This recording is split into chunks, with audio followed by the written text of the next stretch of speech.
नमस्कार, मी अनिल उपाध्ये. शिवसिद्ध बातमीपत्रात आपलं स्वागत आहे. पाहूया आजची बातमी.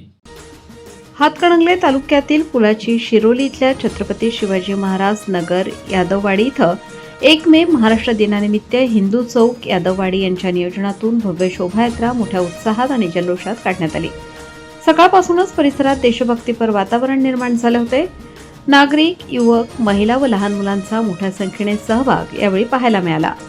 शोभायात्रेची सुरुवात छत्रपती शिवाजी महाराजांच्या पुतळ्याला पुष्पहार अर्पण करून करण्यात आली. यावेळी उपस्थित मान्यवरांनी महाराष्ट्र राज्याच्या स्थापनेचा इतिहास आणि त्यामागील संघर्ष याची आठवण करून दिली. जय महाराष्ट्र, छत्रपती शिवाजी महाराज की जय अशा घोषणा देत संपूर्ण परिसर दणाणून गेला होता. शोभायात्रेत पारंपरिक ढोल ताशा पथकांनी विशेष आकर्षण ठरले. भगवा ध्वज हातात घेऊन चालणारे युवक तसेच विविध सामाजिक संदेश देणारे देखावे यामुळे शोभायात्रेला वेगळे स्वरूप प्राप्त झाले. काही ठिकाणी महिलांनी पारंपरिक नृत्य सादर करून वातावरण अधिक रंगतदार केले. यावेळी विद्यार्थ्यांनी महाराष्ट्राच्या सांस्कृतिक परंपरेवर आधारित वेशभूषा परिधान केली होती.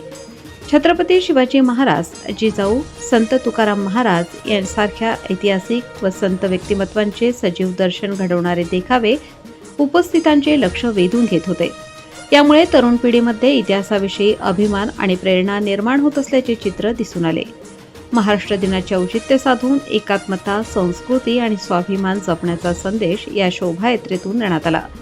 यावेळी माजी जिल्हा परिषद सदस्य महेश चव्हाण, माजी उपसरपंच सुरेश यादव, योगेश चव्हाण, अनिल खवरे, राजकुमार पाटील, अशोक खोत, शंकर अर्जुन, किशोर गोडसे, अजिंक्य खोत, प्रगटराज यादव, रामदास पेळेकर, विजय खोत, विनोद यादव, विनायक गावडे, महेश्वरी वारक, अक्षय पाटील, समाधान एडगे, अनिल पाटोळे, अभिषेक सूर्यवंशी, विशाल मोरे, सचिन जरळी, सचिन यादव, अशोक कोळसे, विजय पवार, नितीन चव्हाण, संदीप जाधव, प्रवीण यादव, रणजित पुजारी, राजेश सूर्यवंशी, दत्तप्रसाद तेला, सचिन खोत, शरद गायकवाड, राजू एसुगडे, सुनील पाटील, मारुती उन्हाळे, रंगराव उन्हाळे, रणजित कदम यांच्यासह अनेक कार्यकर्ते, ग्रामस्थ मोठ्या संख्येने उपस्थित होते.